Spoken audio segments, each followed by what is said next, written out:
Hello, everyone, and welcome to the audio commentary of Stone Steve, the final movie in the Experiment trilogy. So here we go with the title card. This one was an experiment. Did this in Bachelor Party, did it in Drunk Max. Of course, we will be doing it in this picture as well. What can I say about Stone Steve? I get knocked down. I love that. That was just always, that was like my battle cry to having beaten cancer. I was like, I get fucking knocked down, bitch, but I get up again, and you're never gonna keep me down. So yeah, this movie came about during my chemotherapy process.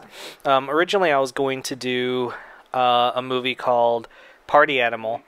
And I worked on it for years, hence the large separation, the 4-year gap in between Max 1 and this film.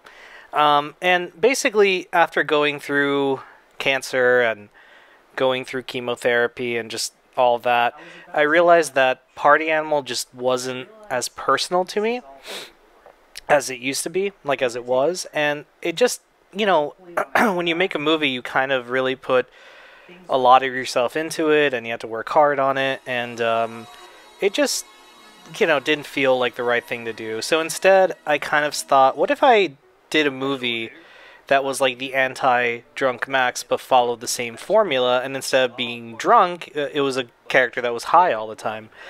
And that's kind of like how Stone Steve came about. This whole, like, the Pinky stuff and all this is archival footage that we had shot years ago when I was living with my parents. Pinky is not this young anymore. But it was, it just seemed like the thing to do. I'm like, who can we cut to? And I'm like, Pinky. Why not? Like, it just would be funny to have him kind of come out and say something. Plus, we haven't seen Pinky in so long, and I hadn't done a video with him and did the voice or anything like that, so it just seemed funny to me. Again, we followed almost an exact same structure. Steve is, I tried to make him just very the opposite of Max in many ways. I knew he was gonna, because in my backstory he's a dad, and I got that great dad bod going on, but to accentuate it even more, I'm like, what's the most unappealing clothing I own in my wardrobe, and I put that on so that I would look as fat and daddish. Not that all dads are fat, but in my case I could rock that dad bod. And the hair and the beard, that was all just, I grew out my beard. It was the first thing I did post chemo, and that is in fact the wig I wore during the chemo process. And I wanted this to be stuck in there and just done. And then the glasses are yellow tinted because Steve needs to see a tint in the world. It's just how his mind works. But yeah, this was this movie was made very shortly after. Like, I pretty much, this is my favorite scene in the whole movie, by the way. I just thought this is such a great, and I had to give myself props. I did an excellent job with the pantomiming here. But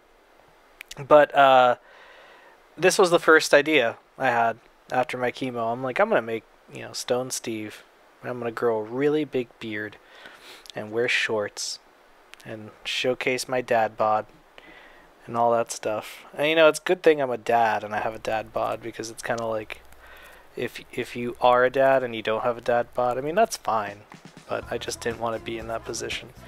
So a lot of this is reminds me of Stuck in the Middle with You, from Reservoir Dogs. I chose this song because it just, I don't know, I used to listen to it a lot going to and from chemo sessions, and I just thought it would fit this mood so well.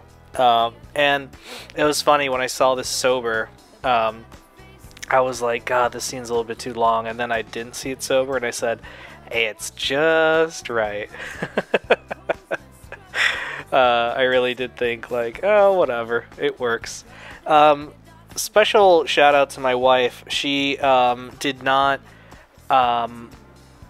help me edit this movie. I did it all by myself, but she definitely did help me with the structure of it. I kind of like showed it to her when I was done cutting the movie, and I remember she said you should put this before that, like the structure of what happened on each day changed, and you know, we moved everything around to be what it ended up being, like the structure of it, and I think it came out pretty good. I like the structure it is. So of course I am playing Metal Gear Solid 2 here. It's my second favorite video game of all time. If you look in the reflection of the CRT in the background, though, you see my wife holding the camera, and you also see, or operating the camera rather, and you also see that the screen is just blue. I don't know why.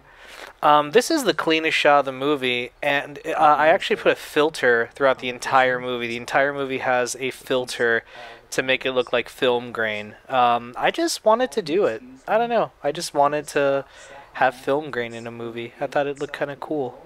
But I don't think it looks that cool, personally. But it's whatever. It works. It is what it is.